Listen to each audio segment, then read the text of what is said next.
Psaume 98. Chantez à l'Éternel un cantique nouveau, car il a fait des prodiges. Sa droite et son bras saint lui sont venus en aide.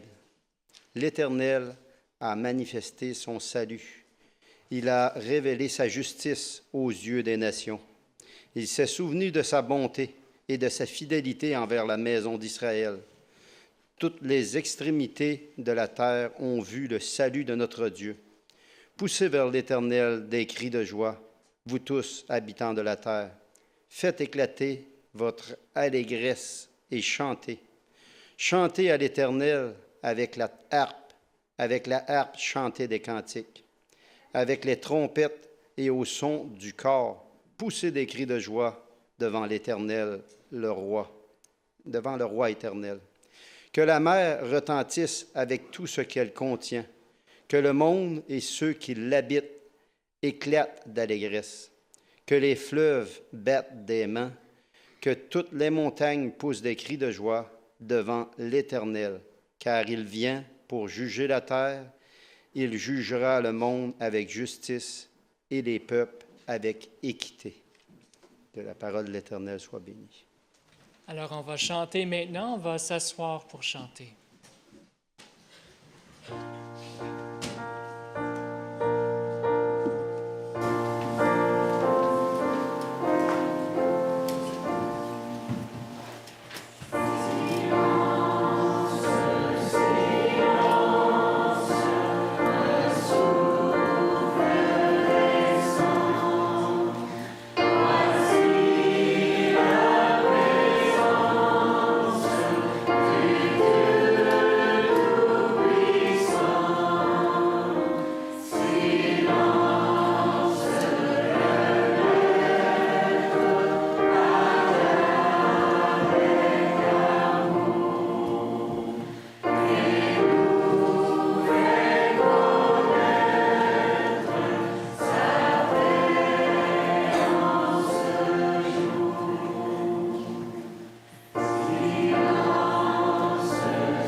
Mercredi dernier, c'était le 12 octobre 2016, c'était la fête du Yom Kippour. La 6e fête parmi les 7 fêtes du cycle religieux juif. Peut-être que cette évocation vous rappelle aussi des souvenirs concernant cette histoire qui s'est passée en 1844, le 22 octobre, où ce paysan baptiste transformé en prédicateur avait prêché pendant longtemps, suite à son étude du livre Daniel. Il avait prêché que Jésus revenait. Et vous vous souvenez qu'on s'est terriblement moqué de lui. Le monde chrétien s'est moqué de lui. Mais en se moquant de lui, ils se sont aussi moqués de Dieu. Parce que, à bien des égards, cet homme avait raison. La prophétie arrivait bien en octobre 1844. Bien entendu, nous ne fêtons plus ces fêtes aujourd'hui, et la raison est simple, c'est que, en réalité, le temple n'est plus là, et toutes ces fêtes étaient en rapport direct avec le temple. Dieu a pris soin que ce temple soit détruit pour que nous ne continuions pas à pratiquer ces fêtes. Et puis, l'apôtre Paul, dans l'Épître aux Hébreux, nous rappelle que toutes ces cérémonies et ce culte judaïque étaient l'ombre des choses célestes, l'ombre des choses à venir. Et c'est la raison pour laquelle maintenant, nous nous tournons vers celui que toutes ces fêtes annonçaient. Les premières fêtes, les fêtes du printemps, étaient en rapport avec la première venue de Jésus. Les 3 fêtes de l'automne étaient en rapport avec la deuxième venue de Jésus. Mais lorsqu'on parle de prophétie, on a d'abord à l'esprit des prophéties dans Daniel, par exemple, où on parle des Mèdes et des Perses, des Babyloniens, des Grecs, des Romains. Tout ça, ce sont des histoires passées de toute façon. Qu'est-ce qu'on va s'inquiéter de prophéties qui concernent des gens qui sont morts depuis des milliers d'années? C'est des prophéties qui concernent l'avenir. Mais il se trouve qu'il y a dans Daniel des prophéties qui nous éclatent à la figure. Elles éclatent devant notre porte, là. Parce que ces prophéties nous conduisent jusqu'à un temps qui est notre temps. Alors j'aimerais simplement regarder ce texte qui a secoué le monde et qui devrait le secouer encore aujourd'hui. Daniel chapitre 8, au verset 14, il est dit ceci. Jusqu'à 2300 soirs et matins, puis le sanctuaire sera purifié. Daniel a entendu cette prophétie et lui était en train de penser au sanctuaire, le seul qu'il connaissait vraiment bien, celui de Jérusalem. Et il a fait le calcul dans sa tête, 2300 soirs et matins, ce sont des jours, référence au texte de la Genèse, il y eut un soir, il y eut un matin. 2300 années par conséquent, puisque c'est un texte prophétique. Et Daniel a pensé que Dieu n'allait pas pardonner pendant 2300 ans. Si le sanctuaire n'est pas purifié, c'est qu'il n'y a pas de sanctuaire, c'est que Dieu ne pardonne pas. Et on peut imaginer l'angoisse dans laquelle Daniel est tombé en se disant « Mais va-t-il falloir 2300 ans à Dieu pour pardonner à son peuple ?» On comprend que dans le chapitre suivant, on trouve Daniel prostré dans la prière, dans l'intercession. Pauvre Daniel, il a été tellement traumatisé par sa vision qu'il n'a même pas eu le temps d'écouter comme il faut ce que l'ange lui avait dit. Parce que 3 fois dans cette vision du chapitre 8, l'ange lui dit « Cette vision concerne un temps qui sera la fin. » Et l'ange lui avait dit « Sois attentif, fils de l'homme. » Un peu plus loin, dans le même chapitre, il lui dit « Car il y a un temps marqué pour la fin. » Et dans l'avant-dernier verset, il dit « Pour toi, tiens secrète cette vision, car elle se rapporte à un temps éloigné. » Daniel n'a pas écouté ça, il pensait que c'était pour son peuple lui-même, là, maintenant, mais 2300 ans. C'est énorme. Dieu, dans sa bonté, a comme soulevé doucement le voile pour que ces prophètes puissent, du regard, apprécier ce qui se passe dans le ciel que nous ne pouvons pas voir. Et c'est vrai, 1844 est venu, 1844 est passé, et on peut dire sur la terre qu'il ne s'est rien passé d'extraordinaire, si ce n'est pour ces gens qui avaient mis toute leur foi dans le retour de Jésus et qui ont été terriblement déçus. Mais 1844 est venu et 1844 est passé. La raison est simple, c'est que l'action n'était pas sur la terre, l'action était dans le ciel. Alors, puisque c'est dans le ciel, on a peut-être l'impression que ça ne nous regarde pas. C'est dans le ciel. Nous, on est sur la terre, après tout, pas vrai? Mais Dieu, dans sa bonté, veut montrer aux êtres humains ce qui se passe dans le ciel. Et il l'a montré, en tout cas, à 3 de ses prophètes. Le premier auquel je pense, c'est Jean dans le livre de l'Apocalypse. Au chapitre 1er du livre de l'Apocalypse, au début de sa première vision, Jean voit quelque chose d'extraordinaire. Vous pourrez, si vous voulez, relire tout ce passage à tête reposée. Je vous propose simplement de regarder ce qui est écrit dans Apocalypse au chapitre 1 à partir du verset 12. Jean parle de sa vision et il dit « Je me retournai pour savoir quelle était la voix qui me parlait. Et après m'être retourné, je vis 7 chandeliers d'or, et au milieu des 7 chandeliers, quelqu'un qui ressemblait à un fils d'homme, vêtu d'une longue robe ayant une ceinture d'or sur la poitrine. Sa tête et ses cheveux étaient blancs comme de la laine blanche, comme de la neige. Ses yeux étaient comme une flamme de feu. Et la description continue. Jean a une vision de ce qui se passe dans le ciel. Et au verset 17, il dit ceci. « Quand je le vis, je tombai à ses pieds comme mort. » Jean est terrassé par la vision qu'il voit. Il voit dans le ciel le Fils de l'homme revêtu de son habit de sacrificateur, mais pas n'importe lequel. L'habit de sacrificateur que le sacrificateur doit mettre lorsqu'il va dans le temple pour la fête des expiations. La robe de lin, la ceinture, c'est tout. Et Daniel, Jean, dans cette vision, est écrasé par ce qu'il voit. Il tombe comme mort aux pieds de ce Jésus qu'il a connu sur la terre. Il y en a un autre qu'il a vu, mais nous savons dans ce texte qu'il est question là de la fête des expiations parce que Jean le comprend lui-même. Quelques versets plus tôt, toujours dans le chapitre 1, au verset 10, il dit « Je fus saisi par l'Esprit au jour du Seigneur ». Cette expression « au jour du Seigneur » que l'on retrouve que là est la traduction, si on peut dire, de cette expression que l'on retrouve couramment dans l'Ancien Testament, le jour de l'Éternel.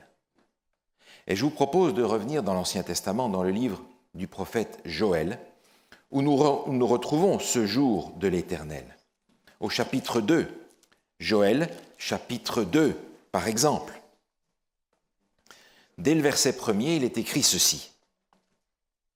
Joël, chapitre 2, verset 1er. « Sonnez de la trompette en Sion, faites-la retentir sur ma montagne sainte. Que tous les habitants du pays tremblent, car le jour de l'Éternel vient, car il est proche. Jour de ténèbres et d'obscurité, jour de nuée et de brouillard, car il vient comme l'aurore se répand sur les montagnes. Voici un peuple nombreux et puissant, tel qu'il n'y en a jamais eu et qu'il n'y en aura jamais dans la suite des âges. » Vous remarquez que ce passage qui parle du jour de l'Éternel est introduit par le son de la trompette. Sonnez de la trompette dans Sion. Et vous reconnaissez derrière ce mot trompette en français le fameux chauffard, la corne qui avait été transformée en trompette et qui était utilisée d'une façon particulière pour la convocation au jour des expiations. Trompette. Mais on se souvient que la fête qui est juste avant la fête des expiations, c'est la fête des trompettes, justement. Parce que cette fête était destinée à rassembler le peuple pour se préparer en vue de ce qui allait arriver à la fête des expiations, le jour de l'Éternel. On comprend donc dans l'Apocalypse que Jean, qui voit Jésus dans cet habit de souverain sacrificateur en train de servir au jour des expiations, Jean comprend que dans les visions qu'il va avoir, il va être question du jour des expiations et du jugement dernier. Jean n'est pas le seul à avoir vu Jésus opérer dans le ciel en tant que souverain sacrificateur dans le vrai jour des expiations. Ézéchiel l'a vu aussi. Regardez avec moi dans le livre du prophète Ézéchiel au chapitre 1er. Ézéchiel chapitre 1er, verset 26. Au-dessus du ciel qui était sur leur tête, il y avait quelque chose de semblable à une pierre de saphir en forme de trône. Et sur cette forme de trône apparaissait comme une figure d'homme, placée dessus, en haut. Je vis encore comme de l'airain poli, comme du feu, au-dedans duquel était cet homme, et qui rayonnait tout autour, depuis la forme de ses reins jusqu'en haut, et depuis la forme de ses reins jusqu'en bas.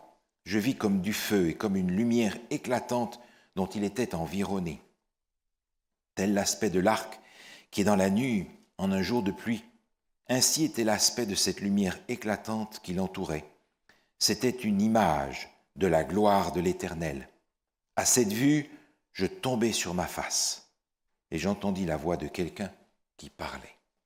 Ézéchiel a une vision de Jésus sur le trône. Un visage, quelqu'un qui ressemblait à un homme.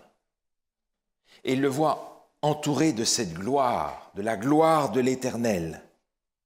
Et lorsqu'Ézéchiel voit cela, il tombe sur sa face. Il est écrasé, impressionné par la vision qu'il a de ce qui se passe dans le ciel. Mais Daniel, lui aussi, va voir cette vision. Dans le chapitre 10 du livre de Daniel, il est écrit ceci, à partir du verset 5.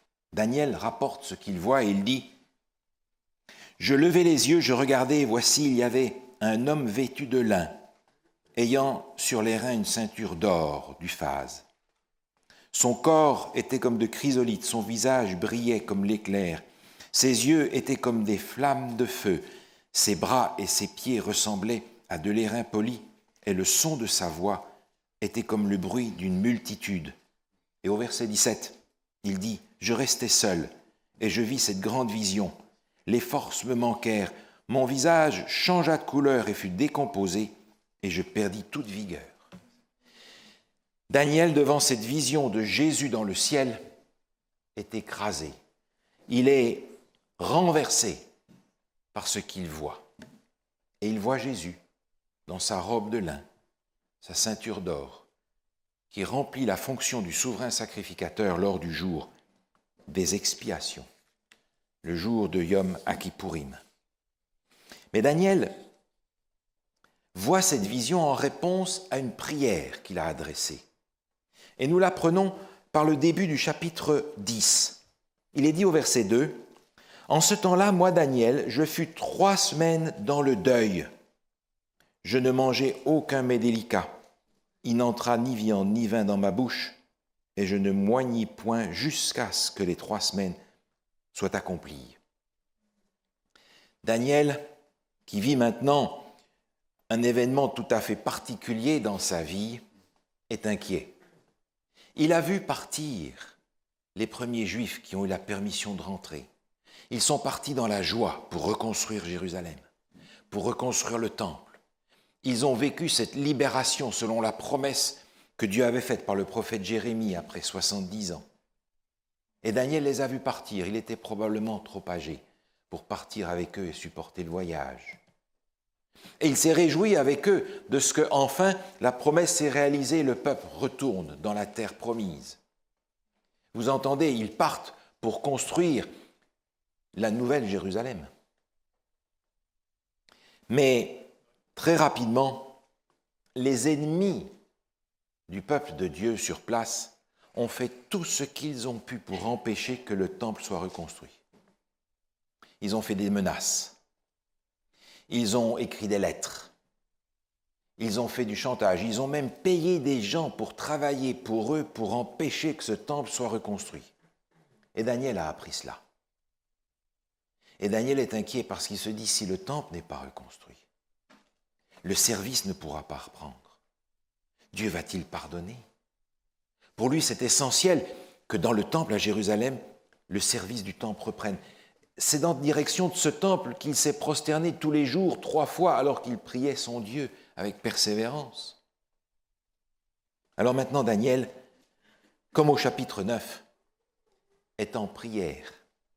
Mais pas simplement une prière en passant, il va jeûner et prier pendant 3 semaines. 3 semaines de jeûne et de prière. Et le texte nous dit que c'est là le premier mois de l'année. On comprend parce que Daniel jeûne qu'il ne s'agit pas du mois de Nisan, mais du mois de Tishri. Et c'est important parce que dans ce mois-là, il y a 3 fêtes. La fête des trompettes, la fête des expiations et la fête des tabernacles. Et ces 3 fêtes, à elles 3, couvrent 21 jours. Autrement dit, Daniel va jeûner et prier et intercéder et supplier Dieu pendant la durée de ces 3 fêtes. Et c'est à la fin de ces 3 fêtes que la réponse va lui être donnée. Daniel va prier pendant ces 3 fêtes. Et elles sont importantes. La première, c'est la fête des trompettes, annoncée au son du chauffard. C'est la préparation pour ce qui vient, c'est la préparation dans laquelle chacun doit s'appliquer pour se présenter au moment de la fête des expiations devant le juge de l'univers. La tradition juive compare cette fête des expiations qui vient après comme le moment où le troupeau passe sous l'œil scrutateur du berger. Il est donc important de se préparer. Et la fête des trompettes, c'est l'annonce du jugement. Et vous vous souvenez d'ailleurs que dans l'Ancien Testament, ces trompettes annonçaient le jugement. Pensez à l'événement de Jéricho. Josué, autour de Jéricho, va conduire, selon les indications de Jésus lui-même, le peuple à tourner pendant 7 jours, dans le silence, au son de la trompette, pour annoncer le jugement qui va tomber sur cette ville. Et il se trouve que 7 jours, c'est à peu près une demi-heure prophétique. La fête des trompettes est par conséquent une fête importante de préparation, sachant que le jugement vient dans la fête des expiations. Un moment solennel, un moment très important parce que ce jugement, en fait, c'est la réhabilitation de Dieu après qu'il ait été accusé par Satan lui-même. C'est une réhabilitation de Dieu qui a été accusé de ne pas être un Dieu d'amour et de ne pas être un Dieu juste. Alors il faudra un jour que Dieu soit justifié, que Dieu soit réhabilité. Et Dieu, enfin réhabilité, pourra être lui aussi mon juge et mon sauveur. Dans le livre Life Sketches, Ellen White écrit ceci à la page 118. Elle voit ce qui se passe à ce moment-là, de jour des expiations, le vrai, à la fin des temps. Il est écrit ceci. Jésus regarda le reste avec pitié, puis il leva sa main et d'une voix pleine de compassion s'écria « Mon sang, Père, mon sang, mon sang, mon sang !» Alors un ange envoyé par Jésus vola rapidement vers les 4 anges qui devaient accomplir leur tâche sur la terre et leur fit signe en criant « Attendez, attendez, attendez que tous les serviteurs de Dieu soient scellés sur leur front. » C'est un jour où dans le ciel, non seulement la justice et l'amour de Dieu sont réhabilités, mais c'est le moment où Dieu veut aussi réhabiliter tous ceux qui ont mis leur confiance dans ce Sauveur-là. Mais est-ce que vous avez pensé que pendant que se déroule dans le ciel cette fête des expiations, le Seigneur attend que chacun d'entre nous puisse être scellé pour l'éternité? Avez-vous pensé qu'il se passe dans le ciel quelque chose d'important, quelque chose qui donne raison à Dieu, qui justifie son amour et sa justice, parce que Jésus l'a fait sur la croix. Mais maintenant, il va falloir valider ce que Jésus a fait devant tout l'univers, il va falloir valider cela. C'est une période de scellement qui commence. Et bien que cela se passe dans le ciel depuis déjà quelques années, je suis touché de penser que le Seigneur attend avec patience que nous soyons tous prêts à être scellés pour l'éternité.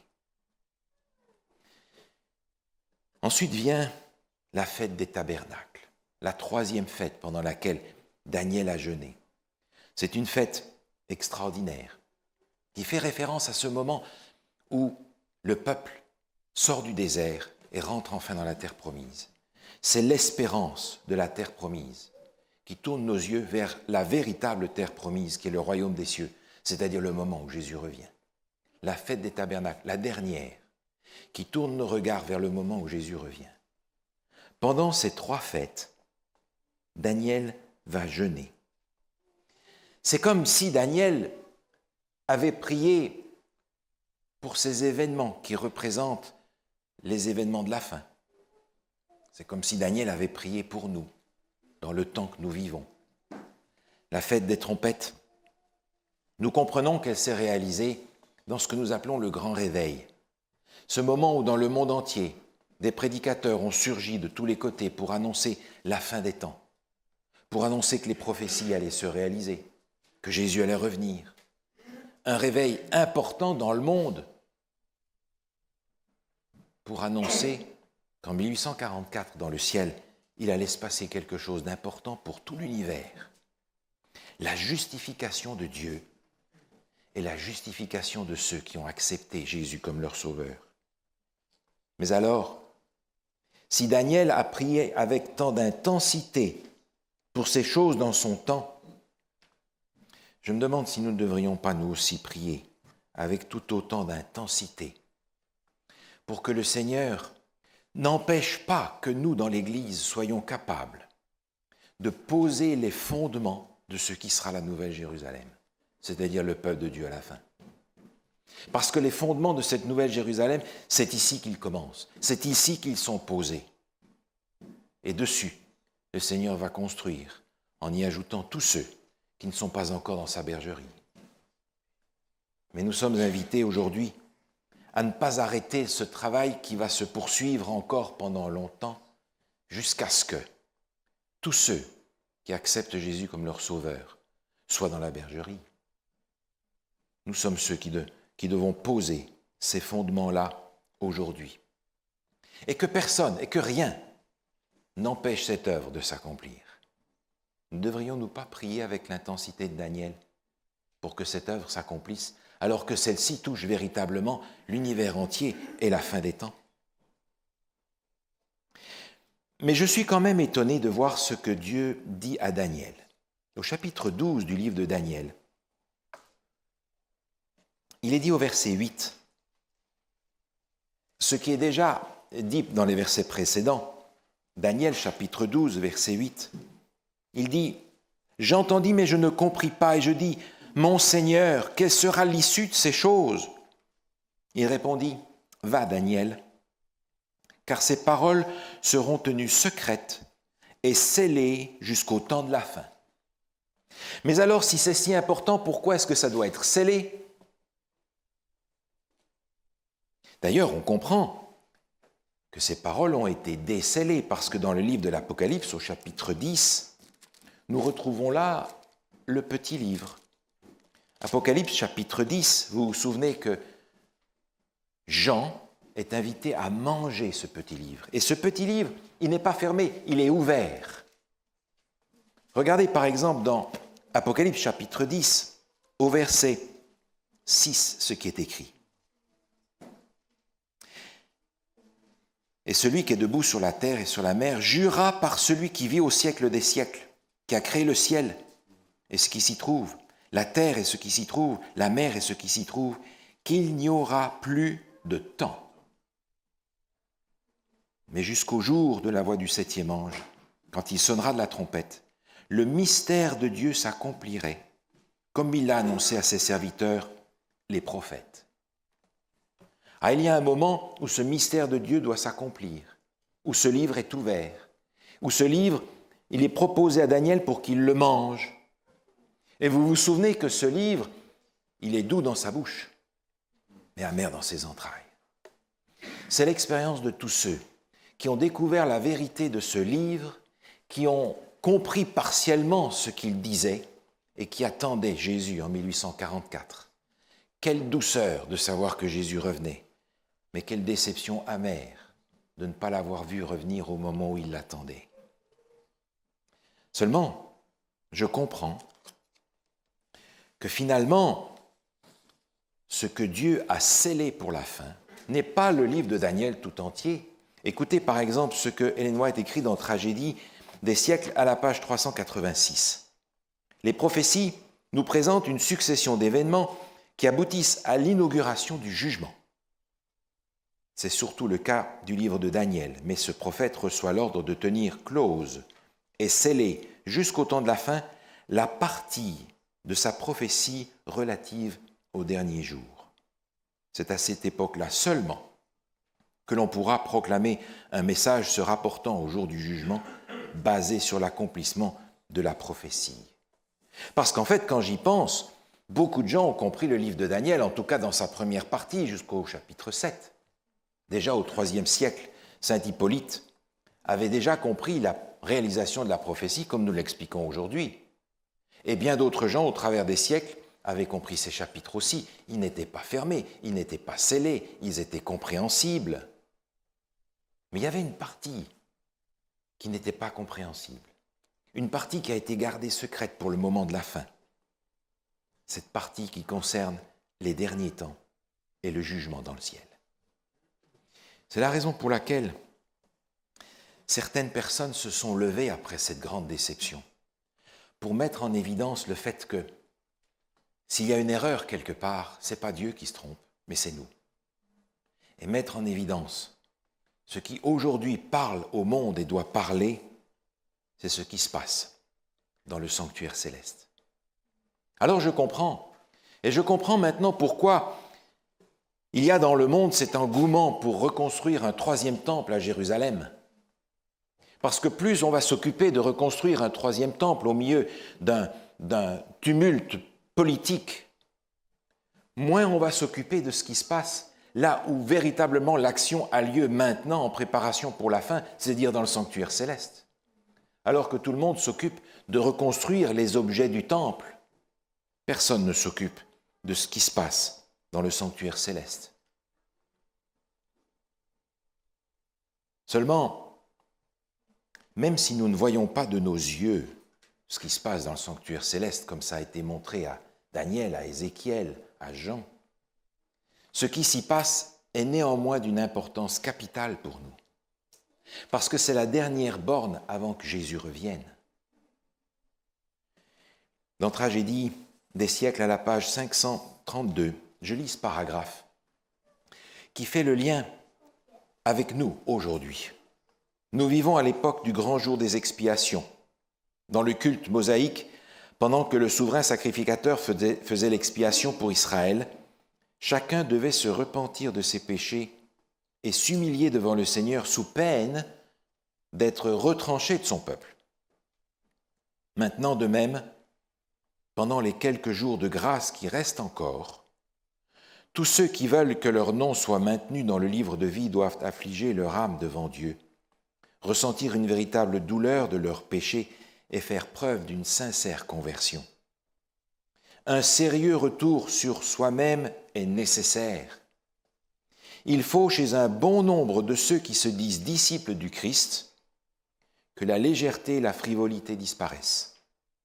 C'est au prix d'une guerre sérieuse qu'on parviendra à vaincre ces tendances mauvaises et remporter la victoire.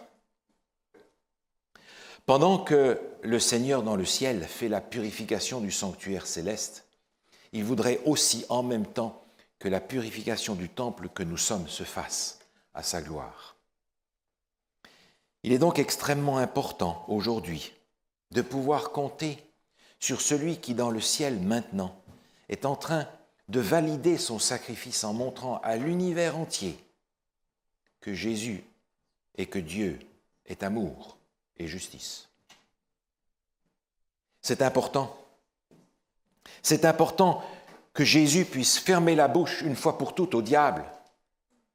Et il compte sur nous pour contribuer à cette œuvre-là. Nous en rendons compte dans le livre de Job, par exemple, que nous étudions ce trimestre.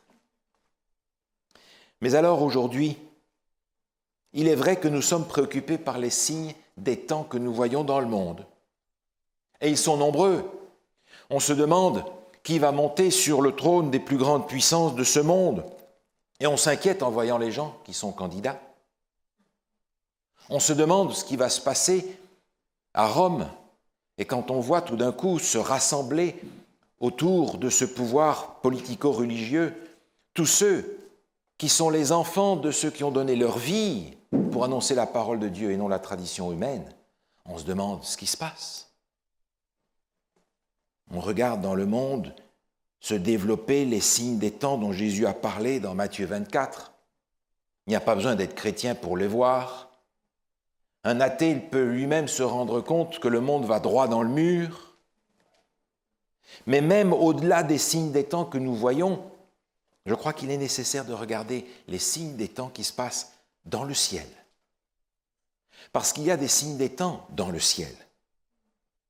C'est ce que Jésus est en train de faire aujourd'hui, pour vous, pour moi, pour résoudre le problème de l'univers, non seulement dans chacun de nos cœurs, mais dans l'univers entier.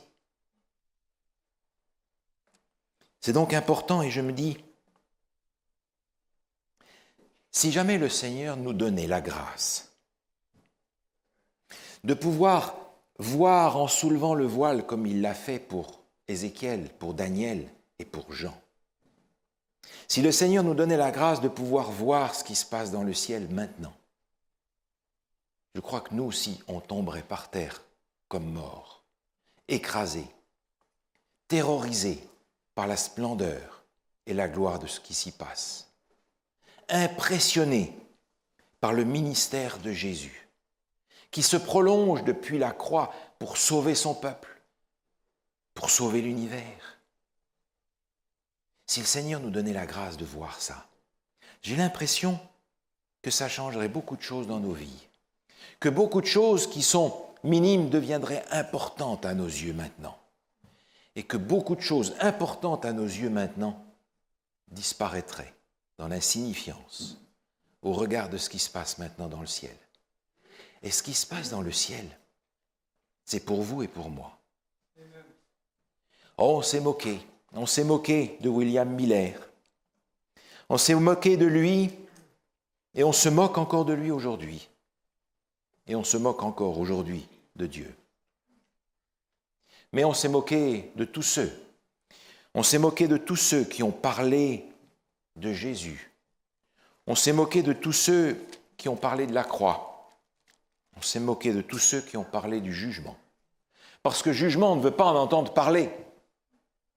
Le texte que nous avons lu tout à l'heure dans le livre des psaumes, psaume 98, nous fait comprendre ce qu'est le jugement de Dieu. La terre entière acclame le jugement de Dieu.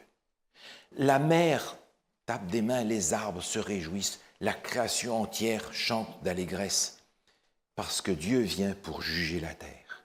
C'est une bonne nouvelle. Dans le psaume 35, David dit à Dieu, « Réveille-toi, Seigneur, juge-moi, rends-moi justice. » Nous attendons avec impatience que le Seigneur nous juge, parce que notre jugement, le jugement de ceux qui appartiennent à Jésus-Christ, c'est leur réhabilitation en tant que fils et filles de Dieu. Il n'y a pas de meilleure nouvelle. C'est la bonne nouvelle, c'est la bienheureuse espérance.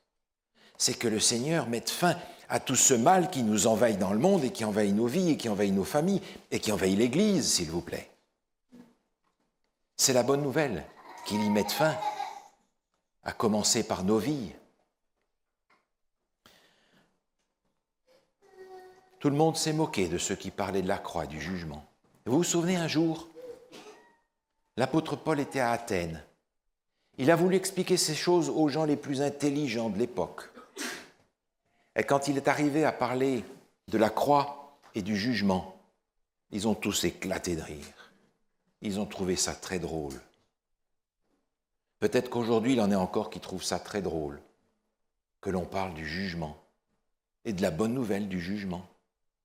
Cependant, quand l'apôtre Paul rapporte la croix et le jugement ensemble, il apporte les deux éléments clés du plan du salut. Jésus qui gagne le salut par son sacrifice sur la croix, Jésus qui dans le jugement valide son sacrifice pour que l'univers entier soit sauvé. Et j'aimerais ce matin vous laisser ce texte dans le livre des Actes des Apôtres au chapitre 17, qui est le message que l'apôtre Paul, déjà à cette époque-là, laissait aux gens de son temps. Comme pour Miller, on s'est moqué de lui. Et on se moquera encore du jugement de Dieu jusqu'à la fin. Mais comme dit le livre de Daniel, les justes comprendront. Dans Actes chapitre 17 au verset 30, il est écrit « Dieu, sans tenir compte des temps d'ignorance, annonce maintenant à tous les hommes, en tout lieu, qu'ils ont à se repentir, parce qu'il a fixé le jour où il jugera le monde selon la justice, par l'homme qu'il a désigné, ce dont il a donné à tous une preuve certaine en le ressuscitant des morts. » Que le Seigneur nous prépare pour ce grand jour. Amen. Amen.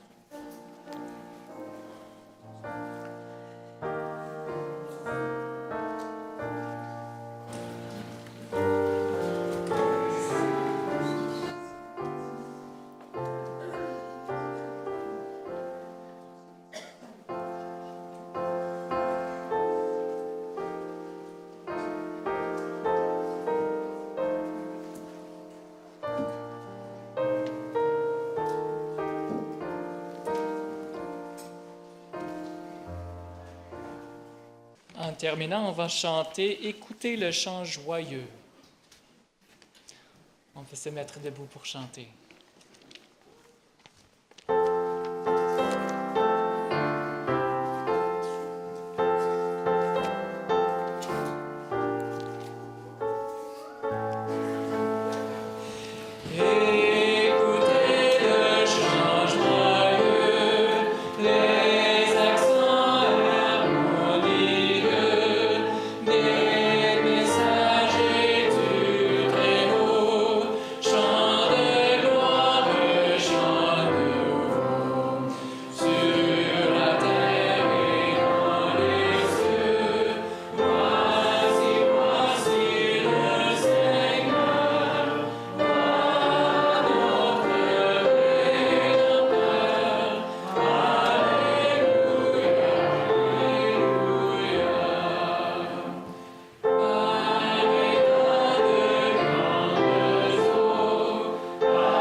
Père Céleste, merci pour ton amour envers nous, merci pour ton jugement qui est juste et merci pour ta miséricorde qui attend pour que le plus de personnes puissent être sauvées. Alors ce matin, nous voulons prendre au sérieux le message qui nous a été présenté pour qu'on puisse se préparer, pour qu'on puisse être prêt à ton retour qui, nous croyons, va arriver bientôt. Et on te remercie pour la bonne nouvelle aussi dans le jugement qui est plein d'amour et plein de miséricorde. Et on te demande de nous aider à avoir ta force à chaque étape pour qu'on puisse rester fidèle à toi. Aussi, nous avons une semaine devant nous. Alors, on te demande de nous bénir, on te demande de nous rendre purs et de nous aider à vivre, à être des témoins pour des gens autour de nous.